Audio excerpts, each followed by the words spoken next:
Hello guys, this is Sumkar Prajapati और आज हम स्टार्ट कर रहे हैं हमारा जनरल साइंस का आगे का पार्ट, यानी कि पार्ट नंबर 4।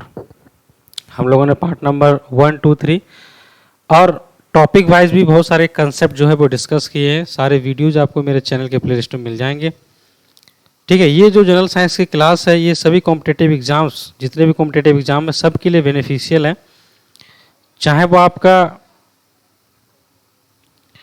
एसएससी का कोई भी एग्ज़ाम हो जिसमें जनरल साइंस आती है, और आपका हाल फिलहाल तो एक एग्ज़ाम होने वाला है जूनियर एडेड एग्ज़ाम। फिर उसके बाद आपका यूपी ट्रिपल एससी का पेट का भी फॉर्म आ चुका है, और भी बहुत सारे एग्ज़ाम्स हैं जिसमें आपकी जनरल साइंस पूछी जाती है। ये सब वो क्वेश्चंस हैं जो क्वेश्चंस आपके किसी न किसी एग्ज़ाम में पूछे गए, उन क्वेश्चंस का कलेक्शन है। ठीक है, तो जितने भी क्वेश्चंस मैं करा रहा हूँ ये सभी प्रीवियस ईयर में आए हुए क्वेश्चंस का कलेक्शन है।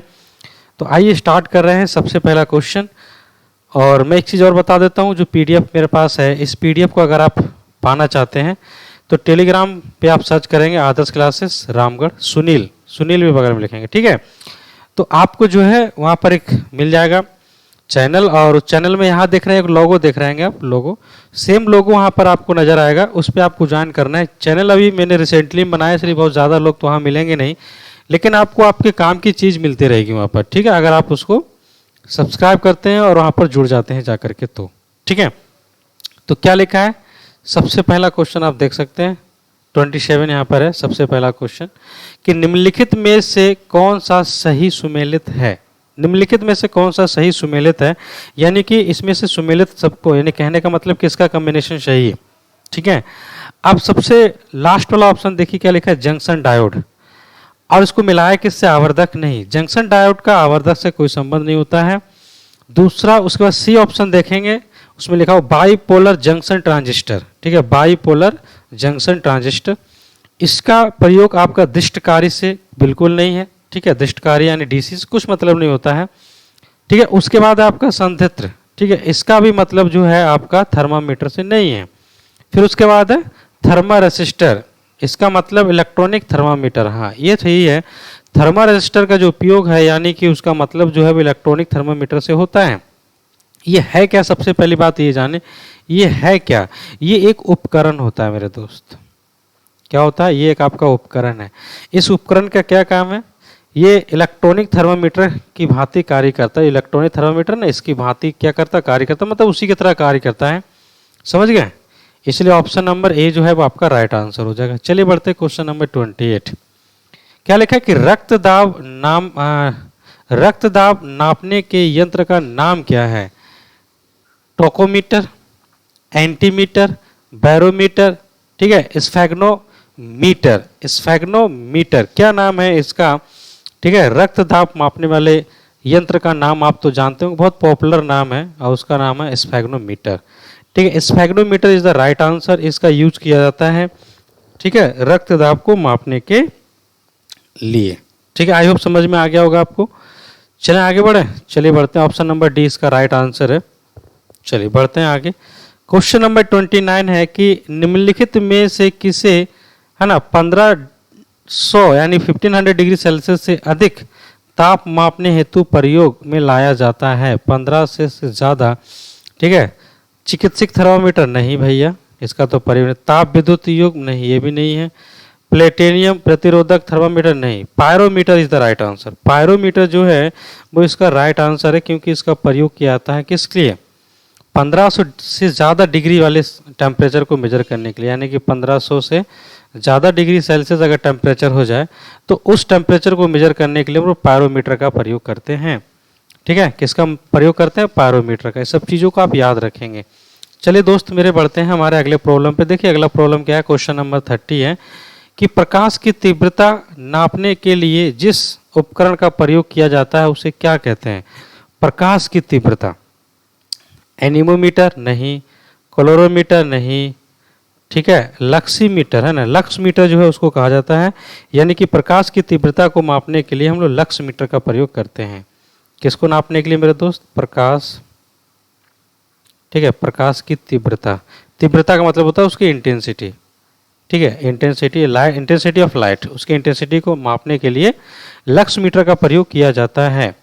और जो कोलोरोमीटर है ना, ये कोलोरोमीटर, इसका प्रयोग किया जाता है, प्रकाश सुग्राही उपकरण है ये क्या करता है, लाइट को ऑब्जर्व करता है। लाइट को क्या करता है, ऑब्जर्व करता है। ऑब्जर्व करने मतलब अपने अंदर खींचता है, ठीक है। तो इसको लाइट प्रकाश सुग्राही उपकरण भी बोल सकते हो, समझ गए। लाइट को अवशोषित करना, ऑब्जर्व करने का मतलब क्या हो गया, अवशोषित। हिंदी वर्ड क्या यूज करेंगे हम लोग, हिंदी वर्ड यूज करेंगे उसके लिए, अवशोषित, ठीक है। ये प्रकाश को क्या करता है, अवशोषित करता है, कोलोरोमीटर, ठीक है, समझ गए। चलिए उसके बाद आगे बढ़ते हैं, क्वेश्चन नंबर 30।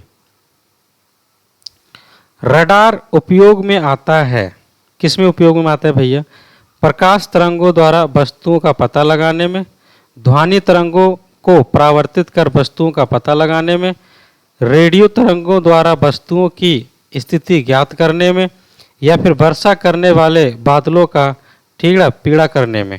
तो ये पीछा करने में, सॉरी ये पीछा लिखा हुआ है। तो ये है आपका क्वेश्चन कि रडार का उपयोग इसमें से किस में आता है या फिर किस में किया जाता है, ठीक है। तो ये क्वेश्चन देखिए कितनी बार एग्जाम में आया आपका, 1 2 3 4, 4 बार एग्जाम में पूछा जा चुका है, और आगे भी उम्मीद है कि आपका क्वेश्चन एग्जाम में आएगा। तो इस क्वेश्चन का आंसर क्या होना चाहिए, प्रकाश तरंगों द्वारा वस्तुओं का माप लगाना, नहीं, गलत है। दूसरा है ध्वनि तरंगों को परावर्तित करना, नहीं, गलत है। रेडियो तरंगों द्वारा वस्तुओं की स्थिति ज्ञात करने, option number C, option number C is the right answer है। रडार का प्रयोग किया जाता है रेडियो तरंगों द्वारा वस्तुओं की स्थिति ज्ञात करने में, जो है इसका प्रयोग किया जाता है, समझ गए आप। रडार एक प्रकार से शॉर्ट फॉर्म है, रडार देखो RA, ठीक है, DAR, रडार एक शॉर्ट फॉर्म है, ठीक है। किसकी शॉर्ट फॉर्म है, रेडियो डिटेक्शन एंड रेंगिंग, आप लिख सकते हो यहाँ पर रेडियो, ठीक है, डिटेक्शन एंड रेंगिंग। जैसे सोनार है ना, उसी प्रकार से सोनार भी एक शॉर्ट फॉर्म है, ठीक है, उसी प्रकार से रडार भी आपकी क्या है, शॉर्ट फॉर्म है। अगर रडार का फुल फॉर्म पता रहेगा तो बाकी आंसर तो आप ऐसे ही बता दोगे, रेडियो तरंगों द्वारा वस्तुओं की स्थिति का पता लगाने में किया जाता है, समझ गए। चलिए अगला क्वेश्चन की तरफ बढ़ते हैं। अगला क्वेश्चन क्या है, अगला क्वेश्चन है कि निम्न में से कौन सी राशि, ठीक है, रिएक्टर पैमाने पर मापी जाती है। इसमें से कौन सी राशि है जो रिएक्टर पैमाने पर मापी जाती है, रिएक्टर, ठीक है। हिमनदी, जनसंख्या वृद्धि, भूकंप की तीव्रता, पृथ्वी के अंदर का तापमान, क्या मापा जाता है। तो भूकंप की जो तीव्रता है वो रिएक्टर पैमाने पर मापी जाती है। कौन सा पैमाना, रिएक्टर पैमाना, ठीक है, रिएक्टर पैमाने पर जो है भूकंप की तीव्रता को मापा जाता है, ठीक है। यानी कि आप रिएक्टर पैमाना कहने के मतलब इसको पैमाने का मतलब वही स्केल हो गया, आप इसको इंग्लिश में स्केल बोलते हैं, ठीक है, स्केल बोलो या फिर रिएक्टर पैमाना बोलो।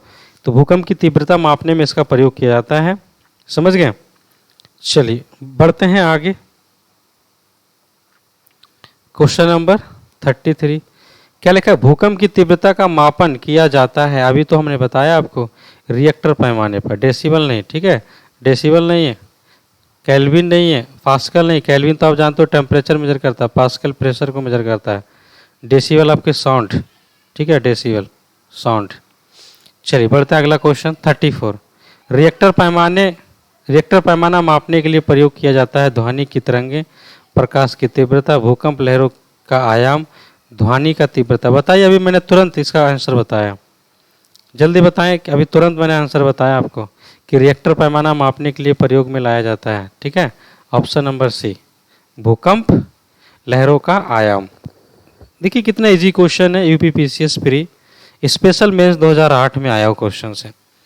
अगला है भूकंपों की तीव्रता मापी जाती है रिएक्टर पैमाने में, ये भी आपकी यूपी लोअर प्री 2004 में आया हुआ क्वेश्चन है।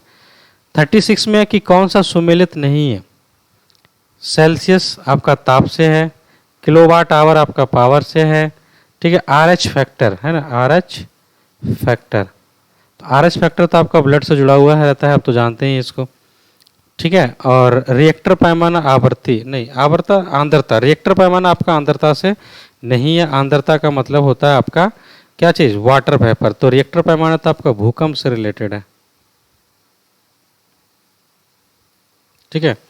तो ऑप्शन नंबर डी क्या हो जाएगा इसका आंसर, ऑप्शन नंबर डी क्या हो जाएगा इसका आंसर, क्योंकि ये सही सुमेलित नहीं है। क्वेश्चन नंबर 30 देखिए, ताप का निम्नलिखित में से किस पैमाने में ऋणात्मक मान नहीं होता है। अच्छा, टेम्परेचर को मेजर करना है तो टेम्परेचर को मेजर करने के बहुत सारे स्केल्स हैं, लेकिन किस स्केल पर नेगेटिव नहीं होता ये हमसे पूछा है। सेल्सियस पे, फ़ारेनहाइट पे, केल्विन पर या फिर र्यूमर। तो ये चार आपके टेम्परेचर को मेजर करने की डिवाइसेस हैं। एक प्रकार से चार आपको डिवाइसेस मिल गए, सेल्सियस, फ़ारेनहाइट, केल्विन और र्यूमर। अच्छा, टेम्परेचर का ऐसा यूनिट इसमें से क्या है बताओ। ठीक है, ऐसा यूनिट होता है केल्विन। क्या होता है केल्विन, लेकिन हम लोग जनरली सेल्सियस डिग्री सेल्सियस का यूज करते हैं, तो वो आपका ऐसा यूनिट नहीं है, ऐसा यूनिट केल्विन, इसको आप याद रखेंगे। फ़ारेनहाइट जो है जनरली, ठीक है, टेम्परेचर, बॉडी का जो टेम्परेचर होता है ना उसको मेजर करने के लिए यूज़ किया जाता है जनरली, नॉट ऐसा ही टेम्परेचर। बताओ इसका आंसर क्या होगा जिसमें नेगेटिव स्केल नहीं होता है। फ़ारेनहाइट में भी नेगेटिव होता है, नेगेटिव फीवर चला जाता है तो फ़ारेनहाइट में। सेल्सियस में भी नेगेटिव होता है, र्यूमर में भी नेगेटिव होता है, केल्विन में जो है वो नेगेटिव नहीं होता है। केल्विन जो है वो आपका नेगेटिव नहीं होता है, इस बात को आप याद रखेंगे। ठीक है, चले बढ़े आगे, चलिए बढ़ते हैं अगले क्वेश्चन पे। देखिए अगला क्वेश्चन क्या है हमारे पास। अगला क्वेश्चन है कि निम्न में भूकंप मापी यंत्र कौन सा है। ठीक है, भूकंप मापी यंत्र कौन सा है। क्रेस्कोग्राफ, सिस्मोग्राफ, गीगर काउंटर, ठीक है, रेन गेज। तो सिस्मोग्राफ से जो है प्रयोग किया जाता है भूकंप मापी, यानी कि भूकंप का पता सिस्मोग्राफ एक यंत्र है उसके द्वारा पता किया जाता है, यानी कि डिवाइस है जिसकी मदद से हम लोग पता करते हैं सिस्मोग्राफ की मदद से। चले आगे बढ़ें। ये भी आपके देखिए कितना इजी प्रॉब्लम मेरे भाई, यूपीपीसीएस प्री, ठीक है, 1990 में आया हुआ एक क्वेश्चन है। क्या लिखा है, सिस्मोग्राफ क्या रिकॉर्ड करता है। हृदय की धड़कन कभी नहीं, ठीक है, वायुमंडल दाब कभी नहीं, भूचाल, हाँ भूचाल, ठीक है, भूकंप को ही बोला जाता है भूचाल, ठीक है, वर्ड यूज करता है अलग अलग, भूचाल, भूकंप को ही तो भूचाल बोला जाता है। ठीक है, भूचाल इज द राइट आंसर, यानी कि option number C is the right answer. चले आगे बढ़े। क्वेश्चन नंबर 40 में लिखा है कि फायदोमीटर का उपयोग किससे नापने में किया जाता है। फायदोमीटर का प्रयोग इसमें से किसे मापने के लिए किया जाता है। भूकंप नहीं, सिस्मोग्राफ। भूकंप में तो सिस्मोग्राफ है भैया, ठीक है, इसमें सिस्मोग्राफ का प्रयोग किया जाता है। वर्षा भी नहीं है, ध्वनि की तीव्रता भी नहीं, ध्वनि की तीव्रता तब जानते हैं डेसिबल हो गया, ठीक है, ये भी नहीं है। तो समुद्र की गहराई जो है वो इसका राइट आंसर होगा। कौन सा, समुद्र की गहराई। समुद्र की गहराई को मापने के लिए फायदोमीटर का प्रयोग किया जाता है। फायदोमीटर नामक यंत्र समुद्र की गहराई मापने में किया जाता है। समझ गए आप, याद रखेंगे ये सब चीज़ें तब फायदा है, अदरवाइज कोई फायदा नहीं। क्वेश्चन नंबर 41 में लिखा है कि भूकंप की तीव्रता किससे मापी जाती है। 2015 एमपीपीसीएस प्री में पूछा है। बैरोमीटर, ठीक है, हाइड्रोमीटर, पॉलीग्राफ या फिर सिस्मोग्राफ, इसकी मदद से। सिस्मोग्राफ, अच्छा, पॉलीग्राफ की मदद से क्या किया जाता है, इसे झूठ बोलने वाली मशीन कहते हैं। ये झूठ बोलने वाली यंत्र है, झूठ का पता लगाने के लिए पॉलीग्राफ का प्रयोग किया जाता है। ठीक है, झूठ का पता लगाने के लिए क्वेश्चन आया है आपका ये वाला, ठीक है, यूपी लोअर में ये क्वेश्चन आया है कि झूठ बोलने वाली मशीन का नाम क्या है, पॉलीग्राफ। बढ़े आगे बढ़े, चलो बढ़ते हैं आगे। क्वेश्चन नंबर 42 क्या लिखा है, सुमेलित कीजिए। भूकंप एमीटर कभी नहीं, भूकंप तो आप जानते ही हो सिस्मोग्राफ से प्रयोग किया जाता है। ऊंचाई तो अभी मैंने आपको बताया। अच्छा, विद्युत धारा आपका एमीटर हो गया। प्रतिरोधक तो आप जानते ही ओम होता है, ठीक है, प्रतिरोधक तो आप जानते ही ओम होता है। तो मिला लो कौन सा ऑप्शन हो जाएगा, ठीक है, मिला लो कौन सा ऑप्शन हो जाएगा, ऑप्शन नंबर डी हो जाएगा। पहला का क्या है, 2 है, पहला का आपका 2 है, ठीक है, ऑप्शन नंबर 2 नहीं होगा। ऑप्शन नंबर पहला का क्या लिखा है, भूकंप का सिस्मोग्राफ, तो पहला का 2 किस में दे रखा है, इसमें और इसमें दे रखा है। अच्छा, उसके बाद आपका है तीसरा का 1 देखो किस में दिया हुआ है, यानी कि तीसरा का 1 सी का 1 इसमें है ना, तो ऑप्शन नंबर ए, ठीक है, और बी का क्या हो जाएगा ये, तो option number A is the right answer. चलें आगे बढ़ें। क्वेश्चन अच्छा है, आपके एग्जाम में आया हुआ है, 1992 में पूछा। 43 क्वेश्चन में लिखा है कि सही सुमेलित कीजिए फायदोमीटर। अभी समुद्र की ऊंचाई मैंने बताया था, फायदोमीटर जो है समुद्र की ऊंचाई मापने में प्रयोग किया जाता है, ठीक है। तो ए का क्या है 4, तो 4 दो जगह लिखा हुआ है, यहाँ भी लिखा हुआ और यहाँ भी लिखा हुआ है। ठीक है, यहाँ भी लिखा हुआ और यहाँ भी लिखा हुआ है। उसके बाद देखिए क्या लिखा है बैरोमीटर। ठीक है, बैरोमीटर का प्रयोग कहाँ किया जाता है? बैरोमीटर का प्रयोग किया जाता है आपका वायुमंडलीय दाब को मापने में। तो आपके पास क्या क्या आंसर आया? आपके पास आंसर आया है, एक तो आया आपके पास 4 और दूसरा का आपका आया 1। तो option number B, option number B is the right answer. Option number B is the right answer. ठीक है, समझ गए? ये भी आपका क्वेश्चन कहाँ आया? छत्तीसगढ़ प्रीसीएस प्री 2003 में पूछा है। 44 में देखिए मेरे दोस्त क्या लिखा है। 44 में लिखा हुआ है कि झूठ का पता लगाने वाला यंत्र किस नाम से जाना जाता है? और यही क्वेश्चन मैंने अभी कराया भी था आपसे कि झूठ का पता लगाने वाला यंत्र किस नाम से जाना जाता है। ठीक है, पॉलीग्राफ, पायरोमीटर, गायरोस्कोप, है ना, काइमोग्राफ, किसकी मदद से जो है झूठ का पता लगाया जाता है? अभी तुरंत बताया मैंने, आप बताइए हमको झूठ का पता लगाने वाला कौन है? तो ये पॉलीग्राफ। ठीक है, इससे क्या किया जाता है? झूठ का, है ना, पता लगाया जाता है। झूठ का पता लगाने में इसका पायरोमीटर, पायरोमीटर का क्या प्रयोग है? पायरोमीटर उच्च ताप मापने का एक यंत्र है। ठीक है, ये उच्च ताप, है ना, उच्च ताप मापने का यंत्र। अभी मैंने बताया ना, मापने का यंत्र। कौन सा उच्च ताप? 1500 डिग्री सेल्सियस से ज़्यादा, 1500 डिग्री सेल्सियस से ज़्यादा तापमान को मापने के लिए पायरोमीटर का प्रयोग किया जाता है। अब आई बात किसका? गायरोस्कोप का। गायरोस्कोप का क्या प्रयोग है? गायरोस्कोप का प्रयोग हम लोग करते हैं घूमती हुई वस्तुओं की गति मापने के लिए। ठीक है, घूमती हुई, ठीक है, घूमती हुई वस्तुओं की गति मापने के लिए। ठीक है, गति मापने के लिए इसका प्रयोग किया जाता है। जैसे हमारा अर्थ घूम रहा है ना, तो उसकी गति को मापने के लिए गायरोस्कोप का प्रयोग किया जाता है। उसके बाद बचा आपके पास काइमोग्राफ। काइमोग्राफ का प्रयोग क्या है? शरीर की जो क्रियाएं होती हैं मेरे दोस्तों, ठीक है, शरीर की क्रियाओं को ग्राफ द्वारा, है ना, निरूपित करने वाला यंत्र जो है वो आपका क्या कहलाता है? काइमोग्राफ कहलाता है। तो शरीर की क्रियाएं जैसे रक्तचाप हो गया, यानी कि ब्लड प्रेशर, है ना, रक्तचाप हो गया, और उसके बाद धड़कन जो होती है।